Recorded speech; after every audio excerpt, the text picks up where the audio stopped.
जब भी अपने इन्वेस्टमेंट्स के पोर्टफोलियो को डाइवर्सिफाई करने की बात आती है तो यहाँ पर गोल्ड का इंपॉर्टेंट रोल होता है, क्योंकि आप लोगों ने ऑब्जर्व किया होगा जब भी स्टॉक मार्केट में सबसे बड़ा क्रैश आता है या डाउनफॉल आता है तब गोल्ड की प्राइसेस में ही फ्लक्चुएशंस होते हैं और गोल्ड की प्राइसेस ही ऊपर जाती हैं। इससे पहले मैंने बहुत सारे वीडियोस में आपको बताया है कि अगर अपने इन्वेस्टमेंट्स के पोर्टफोलियो को डाइवर्सिफाई करना है तो आपको गोल्ड में भी इन्वेस्टमेंट्स करना चाहिए। अगर आप लोगों ने करंट सिचुएशन में देखा होगा तो रशिया और यूक्रेन के वॉर की वजह से, रशिया और यूक्रेन की क्राइसिस की वजह से इंडिया का स्टॉक मार्केट और इसी के साथ साथ ग्लोबल के मार्केट जो है उनमें काफी ज्यादा रिसेशन आया था और इनमें डाउन साइड ट्रेंड देखने को मिला था। लेकिन इसी के साथ साथ अगर आपने गोल्ड को भी ऑब्जर्व किया होगा तो गोल्ड के प्राइसेस काफी ज्यादा बढ़ चुके हैं। अगर मैं करंट सिचुएशन की बात करूं तो करंट सिचुएशन में गोल्ड की प्राइस हो चुकी है 52,000 के आसपास। So there is a inverse relationship between stock market and gold. नमस्कार, मैं विमल आप सभी का स्वागत करता हूं आपके अपने YouTube चैनल पर, जहां पर आज की इस वीडियो में हम लोग डिस्कस करने वाले हैं गोल्ड के बारे में। रिसेंटली मुझसे ज्यादातर लोगों ने पूछा है कि क्या गोल्ड में इन्वेस्टमेंट्स करने का ये सही टाइम हो सकता है और अगर गोल्ड में इन्वेस्टमेंट्स करना है तो कितना करना चाहिए। तो हमेशा की तरह आज का जो वीडियो है ये काफी ज्यादा इंपॉर्टेंट और इंटरेस्टिंग होने वाला है। तो हमेशा की तरह इस वीडियो को शुरू करने से पहले इस वीडियो को कर देना लाइक, शेयर। इसी के साथ साथ अगर आप इस चैनल पर नए हो तो इस चैनल को करो सब्सक्राइब। आपके अपने इन्वेस्टमेंट्स के पोर्टफोलियो को डाइवर्सिफाई करने के लिए गोल्ड में कितना इन्वेस्टमेंट्स करना चाहिए और कितने अमाउंट पर इन्वेस्टमेंट्स करना चाहिए, इन सब चीजों के बारे में बताने से पहले मैं आपको ये बता देता हूँ कि गोल्ड में इन्वेस्टमेंट्स करने का इंपॉर्टेंस क्या है, आखिर गोल्ड में इन्वेस्टमेंट्स करते क्यों हैं लोग।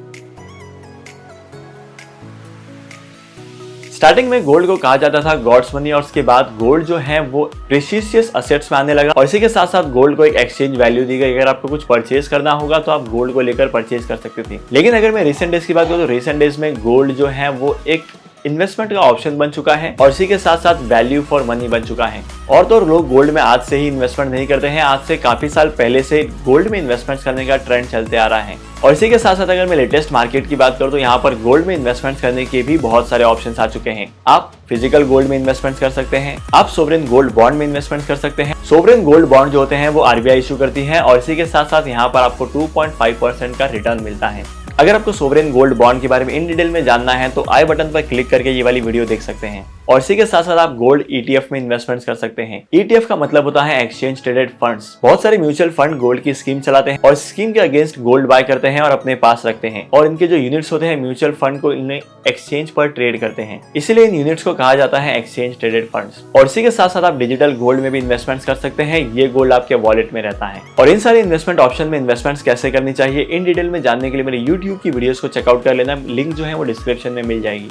अब सबसे इंपॉर्टेंट सवाल यह है कि आपको गोल्ड में अपने पोर्टफोलियो का कितना अमाउंट इन्वेस्टमेंट करना चाहिए।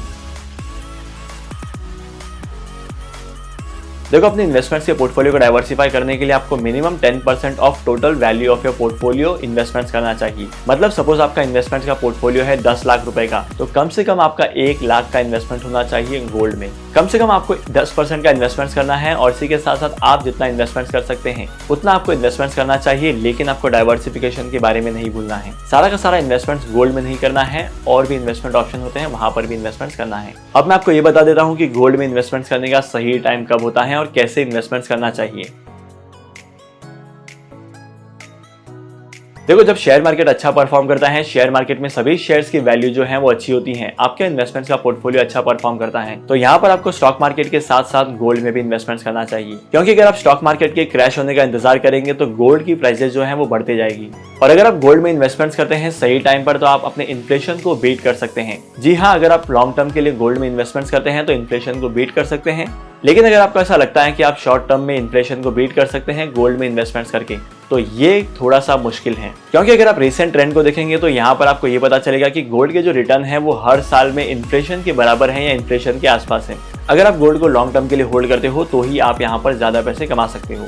और इसी के साथ साथ तीसरी बात, अगर आप गोल्ड में इन्वेस्टमेंट करते हो तो आपका वैल्यू फॉर इन्वेस्टिंग है, वैल्यू फॉर मनी है। मेरे कहने का मतलब ये है कि अगर आप गोल्ड में इन्वेस्टमेंट करते हो तो ये सबसे ज्यादा लिक्विड एसेट्स होता है। आपको जब कभी भी जरूरत पड़ेगी इमरजेंसी में तो आप इसको बेच कर भी पैसे को रिकवर कर सकते हो और अपनी रिक्वायरमेंट को फुलफिल कर सकते हो। होप करता हूँ कि अभी तक की वीडियो में आपको ये तो समझ में आ गया है कि गोल्ड में इन्वेस्टमेंट करने के ऑप्शन कितने होते हैं और किस तरीके से आपको, किस रीजन की वजह से आपको गोल्ड में इन्वेस्टमेंट करना चाहिए। और इसी के साथ साथ अगर मैं रिसेंट डेज की बात करूँ तो रिसेंट डेज में गोल्ड पहुंच चुका है 52,000 के आसपास। क्या ये सही टाइम होगा गोल्ड में इन्वेस्टमेंट करने का, इसके बारे में भी मैं आपको बता देता हूँ। देखो, अगर आप गोल्ड में इन्वेस्टमेंट्स करने के लिए किसी सही टाइम का इंतजार करेंगे तो आप इन्वेस्टमेंट जो है वो कभी नहीं कर पाएंगे। तो जब कभी भी आप गोल्ड में इन्वेस्टमेंट्स करना चाहते हैं तो मैक्सिममली आपको यह इंश्योर करना है कि आप गोल्ड को खरीदते जाए, मतलब इंस्टॉलमेंट में थोड़ा एसआईपी की तरह खरीद सकें।